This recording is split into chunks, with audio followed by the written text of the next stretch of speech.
La generadora de energía eléctrica El Cerrón Grande es ya turísticamente conocida como el lago Suchitlán, que conecta con sus aguas los departamentos de Cuscatlán, Chalatenango, Cabañas y San Salvador. Fue construido entre los años de 1972 y 1976.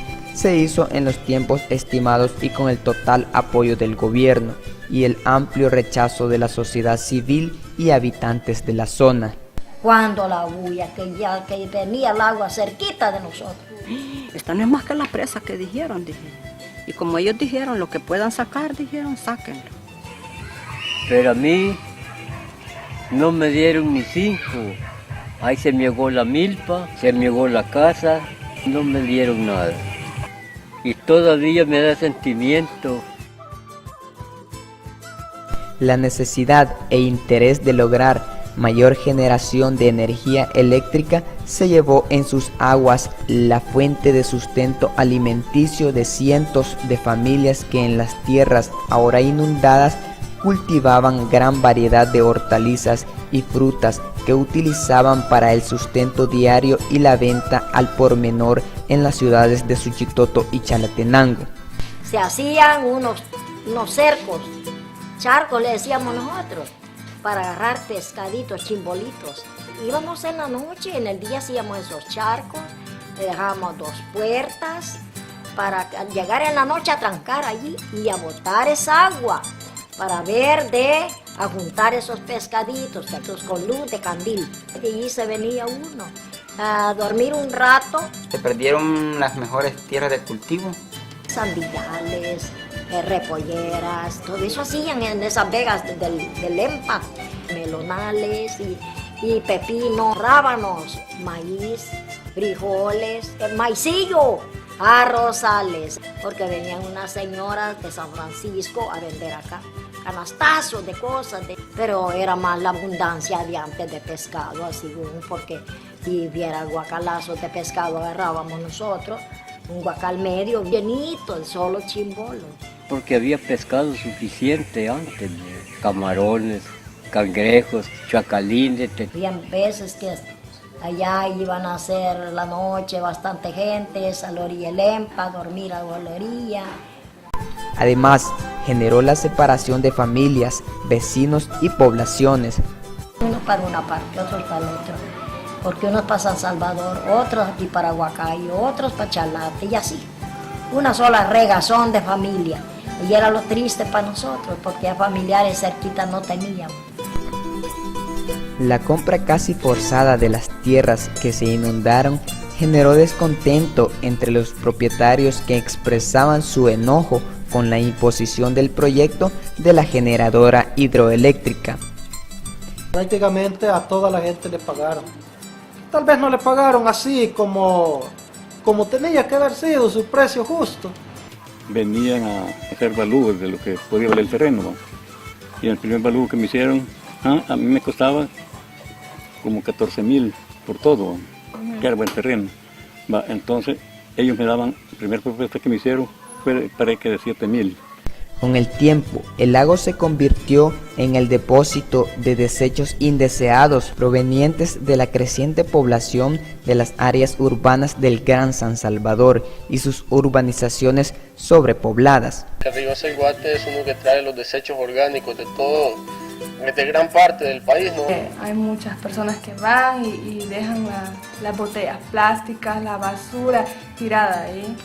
Su mayor realce turístico lo consigue por su conexión con el municipio de Suchitoto. En la década del año 2000 al 2010, la gestión de la Alcaldía Municipal de Suchitoto facilitó la construcción del Centro Turístico Puerto San Juan, en donde se instalaron restaurantes, artesanías y viajes turísticos en lancha. Esto unido al servicio de transporte ofrecido por el ferry, un medio de transporte que ya funcionaba antes de la construcción del lago y retomada algunos años atrás, y al esfuerzo realizado durante años con el Festival Permanente de Arte y Cultura, catapultaron a Suchitoto como una ciudad turística de renombre a nivel nacional e internacional. Pero el lago lo compensa con muchos atractivos turísticos como una fuente de ingresos, de recursos, específicamente tanto de alimentación como para trabajos también. En mi caso yo lo veo como un gran patrimonio también de aquí, de todo el municipio, ya que en honor al municipio fue que se le nombró el lago Suchitlán. Tenemos atractivos turísticos como lo son la isla del Ermitaño. Hemos elaborado una escalera que está enfrente de la cueva para lograr escalarla y llegar hasta arriba de la loma donde está un mirador, como Isla de los Pájaros. Esa queda aproximadamente a 7,5 kilómetros del Turicentro hacia el lado norte. Al dirigirse hacia allí se pasan por 5 islas diferentes en ese recorrido. Se pasa por la isla Tierra Colorada, la isla de los Enamorados, la isla El León, y al llegar al destino principal, que es la Isla de los Pájaros, ahí se da un recorrido a todo el contorno de la isla para observar las especies que en ella hay, para escuchar el canto de los pájaros, ya que entre todos los que habitan allí hay uno conocido o apodado como patocuche, ya que hace un sonido similar al de un cerdo. La pesca, porque la pesca es un beneficio más que todo para todos los de Suchitoto, porque cualquiera cuando no tenemos nada que hacer, estamos descansados, agarramos un anzuelo y los vamos a agarrar unos pescados. El beneficio más reciente que los pobladores de Suchitoto han logrado aprovechar del lago Suchitlán son las artesanías de ninfa, una planta que se reproduce natural y mayormente en la época de invierno. Por años, los pescadores y turistas se han quejado de las dificultades que ésta les genera, y ahora podrán aprovechar este recurso que parece suficiente para que muchos artesanos generen ingresos para el bienestar de su familia. Las familias aledañas al lago Suchitlán aprendieron a vivir con las condiciones nuevas que esta inmensidad de agua fue ofreciendo a través del tiempo. Lo que la población no se esperaba es que seguidamente a la construcción del lago tendrían que enfrentar el conflicto armado que, aunque ya tenía sus raíces en la década del 70, inició con fuerza entre los años de 1979 y 1980. Fue duro para nosotros ese tiempo de guerra, ¿no? Tuvimos que venirnos y sin nada. Inmediatamente los avisaron, miren, si ahora no salen, mañana no amanece. Tuvimos que emigrar nuevamente y a causa de la guerra. Ya habían muertos por varias partes y de ahí pues tuvimos que desalojar y no hubo tales de decir, me voy a llevar esto. Allí quedó todo. Nosotros dejamos los graneros llenos de maíz, unos chanchos que teníamos ya gordos, las gallinas, porque el lago por lo menos los dio tiempo y uno se podía llevar todo lo que quería.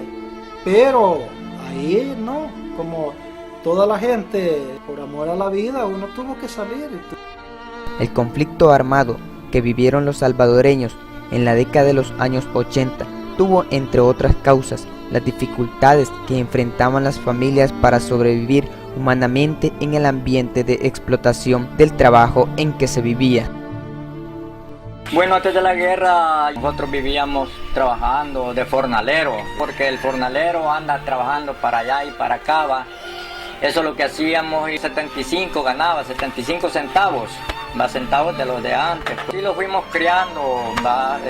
Mi familia no era tan grande, pero éramos como 4, ¿va? Mi padre era bien pobrecito, ¿va? A veces mi mamá en la madrugada hacía cafecito, y allí en el café migábamos las tortillas pues para comer y irlos a trabajar a las 5 de la mañana a un lugar bien lejos, porque casi no se hallaba tierra por aquí, porque solo los hacendados tenían tierra bastante. Por allá bien lejos íbamos nosotros a trabajar, pues va. Y así lo fuimos criando en una pobreza bien terrible. Un pedazo de dulce con una tortilla los comíamos y así lo íbamos a trabajar con mi padre, pues va. Pero mi madre a las 4 de la mañana estaba levantada haciéndolas en que sea el café, va. Las casas no eran casas de estas, de adobe, no, que eran unas champitas de pajas de zacate, de zacate jaraguá le decíamos, ¿va? De horcones las casas, pues, y así vivíamos en una pobreza bien terrible. Andábamos en En un tiempo vivíamos en una parte, en otro tiempo lo más que nos daban eran 2 años de vivir, porque si ya estábamos unos 4 años tenían miedo a ellos que les quitáramos las tierras. Entonces los echaban para otro lugar a pedirle a otro hacendado a que los diera lugar de vivir. Así me recuerdo cuando mi papá anduvimos como en 5 partes. Desde niño no tuve estudio y no fui a la escuela porque era el más grande de la casa. Estaba como de unos 9 años. Bueno, no tuve esa oportunidad. La discriminación o la represión que tenían hacia los campesinos, de que, por ejemplo, cuando ellos trabajaban no les pagaban, sino que les pagaban con frijoles. Los campesinos como que se cansaron. Movida por estas condiciones de vida, la población comenzó a organizarse en grupos mínimamente armados, independientes, que se ubicaban en todo el territorio salvadoreño. Yo jugaba 2 papeles. Yo era organizado. Yo lo que hacía todos los domingos daba palos, porque aquí habían dos organizaciones aquí cerca, la FPL y la RN. Y en algunos lugares les dieron tierra a los campesinos, pues el FMLN pues ya comenzó a organizarse. Las guerras tienen un principio, las guerras lo hacen por las injusticias de nuestros pueblos, pues las injusticias que hay porque la mayoría de gente que vivíamos en una pobreza terrible. Los tiraban a los lugares pedreros más feos a trabajar, a veces no sacábamos ni para el año la comida, pues. Entonces fue organizándose algunas gentes, pues, en esa forma. Estaba una organización que le decían FECA-FTC, el MER, que era de los jóvenes, estaba el FAPO.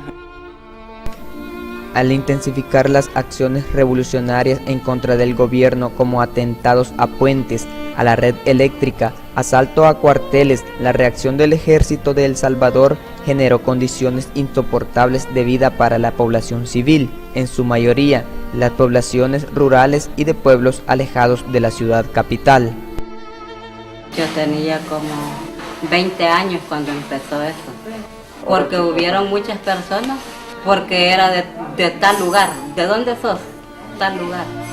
Lo apartaban. Ese se moría porque vivía en ese lugar. Perpetrando masacres de civiles, desapariciones de líderes, ejecuciones de religiosos y coordinadores comunitarios, encarcelamiento de directivos de sindicatos y otras instituciones a favor de los derechos humanos. Matazón de gente, usted viera qué lástima daba. Trate las casas de nosotros, mire, como de una cuadra, ni hasta 3, 4 muertos, mire, así, cerquita de la casa de nosotros. Y nuestro pueblo ya al ver que mataban sacerdotes, que mataban obispos, que mataban seglares, que mataban cooperativistas, que mataban un montón de gente. Hubo grupos de gente que ya se fueron organizando bien, pues, y fueron armándose. Aquí en la Sacamil, allí fue triste eso. Allí murieron cerca de 125. En Copapayo fue el otro masacre. Allí solo gente casi de nosotros, de Copapayo. Allí murieron las familias más grandes, de 12 personas. Por ejemplo, yo estoy contando porque nosotros cuando decían, viene la Fuerza Armada, arriba, si estábamos dormidos, rápido los levantábamos. Pues yo pienso que el ejército tal vez seguía tanto a la gente de población, de civil, pues que cuando tal vez tenían bajas, tenían soldados muertos, querían desquitarse con nosotros. Siempre pensaban ellos que nosotros éramos culpables y que nosotros éramos cómplices de la guerrilla y que en cualquier momento decían ellos de que nosotros participábamos más con la guerrilla. Sí, en el tiempo de la guerra vivíamos sofocados porque no tenía uno vida. La población rural debió inventar modos de vida que les permitieran sobrevivir en un ambiente de persecución. Viví un año guindeando. Estábamos decididos que allí solo en la noche. Era bien terrible porque uno ahí andaba solo caminando de noche, durmiendo parado. Casi la mayoría de gente vivía debajo de los ranchos porque los aviones venían a bombardear, ¿va? La Fuerza Armada venía, que si los hallaban a nosotros y como vivíamos en las zonas conflictivas, ¿va? los tomaban como subversivos, pues aunque nosotros hubiéramos querido salir para San Salvador, ¿y qué íbamos a hacer a San Salvador? Sin tener trabajo, sin poder leer, sin poder nada, quizás a saber qué es lo que hubiéramos hecho. Soy ingeniero porque hacíamos tatuces, ahí escondíamos la gente, nosotros con otros compañeros la aterrábamos, ¿verdad? Debajo del agua de estos temporales afuera, tal vez nos tatuces la gente, aguantando hambre hasta 8 días, 6 días, solo manteniéndolo con puñitos de harina o pedacitos de dulce a los niños. Poblaciones enteras debieron emigrar hacia refugios en el interior y fuera del país para proteger su vida, de sus hijos y ancianos que eran los más indefensos ante los bombardeos y campañas de tierra arrasada que implementaba el ejército. Salimos en el 86 para los refugios porque los capturaron. Pues. Salía mejor mandar a los niños para un refugio y quedarme yo solo. Ustedes incorporarme a lo que es a pelear. Nosotros éramos originarios de Cabañas y por el conflicto armado nos vimos obligados a huir de la zona de los dos bandos, del ejército y la guerrilla, porque peligrábamos siendo personas civiles por nuestras vidas. Tuvimos que salir huyendo. Hubo desplazados que no han vuelto al país. Las oportunidades de desarrollo de los hijos que crecieron durante el conflicto y los que nacieron durante el mismo se volvieron totalmente nulas o mínimas. La educación para los niños, había momentos que la gente de masa que tenían, bajo los árboles, habían profesores que podían sexto grado, séptimo, entonces ellos se ponían a darles clases a los niños. Y me acuerdo yo de que debajo de los árboles los daban clases. Sí, aquí en Suchitoto, por ejemplo, las escuelas, algunas fueron cerradas, digamos las que estaban más a la orilla del pueblo, como el Instituto Nacional y la 3 de Mayo. Por ejemplo, el nivel de pobreza en que nosotros vivíamos acá, difícil. Yo termino mi bachillerato en el 89 y no puedo seguir mi universidad, por ejemplo. Tuve que irme a San Salvador a trabajar, entonces no pude continuar con mis estudios universitarios. Era nomás medio salir de estudiar, aprender algo y trabajar. Los acuerdos de paz llegaron justo cuando las partes en conflicto mostraban su incapacidad de poder doblegar una a la otra, y más que todo cuando la población civil afectada no podía soportar más el sufrimiento de huir, llorar, enterrar inocentes, medio comer, medio dormir, medio vivir. Está claro que el conflicto armado trajo efectos negativos para la vida de los involucrados, pero también se puede decir que hubo buenos resultados en los campos de libertades y mejora en las condiciones de vida con la repartición de tierras, créditos. En algunos casos construyeron casas con cooperación internacional, nuevas instituciones que promueven el respeto de los derechos humanos. Fue necesaria porque antes nadie tenía tierra y ahora hemos logrado eso. Y entonces por eso la gente ahora tiene tierra, tenemos libre el camino para salir a la calle a pedir algo. Porque las nuevas generaciones hemos tenido más y mejores oportunidades. Si eso no se hubiera hecho, no se hubieran respetado los derechos de los más pobres. Los acuerdos de paz incluyeron algunos beneficios para los combatientes de ambas partes, pero casi nada para la sanación de las heridas psicológicas de los civiles que sufrieron los efectos devastadores de haber perdido familiares, vivienda, ganado y cosechas. De la mente sí queda uno todo, porque yo sueño todavía que vienen los aviones, que a veces vienen a alguien y que ya me van a ametrallar, pero en el sueño va. La guerra ha dejado muchas cosas, muertos, pero la principal es el trauma de toda la gente. ¿Cuántas personas no quedaron ellas solas y toda la familia quedó en una masacre? O sea, han sido situaciones muy difíciles, pues. Me imagino que para la gente que le tocó vivir esto, por lo menos en mi familia, gracias a Dios, directamente de mis padres y hermanos, no nos pasó eso de perder un ser querido así. Hoy, las nuevas generaciones deben convivir con los sentimientos e historias de sufrimiento de sus padres y abuelos y a la vez enfrentar la realidad de necesidades y violencia que les acecha y les impulsa a buscar mejores soluciones para su futuro. Ojalá que la juventud vaya cambiando, tratando la manera de no hacer otras guerras, pues un cambio en este país.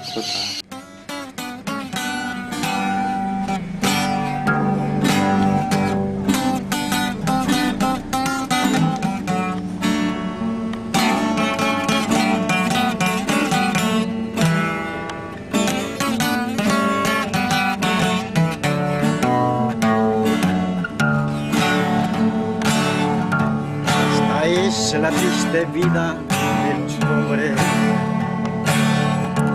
Sufrimos el desprecio y represión. El delito de ser pobres nos condena a la muerte y a dejar nuestra nación. Comprendo como siendo hermanos todos, que Dios a nadie ve con distinción. Hay malvados sin conciencia y se proponen a quitarnos la vida que Dios nos dio.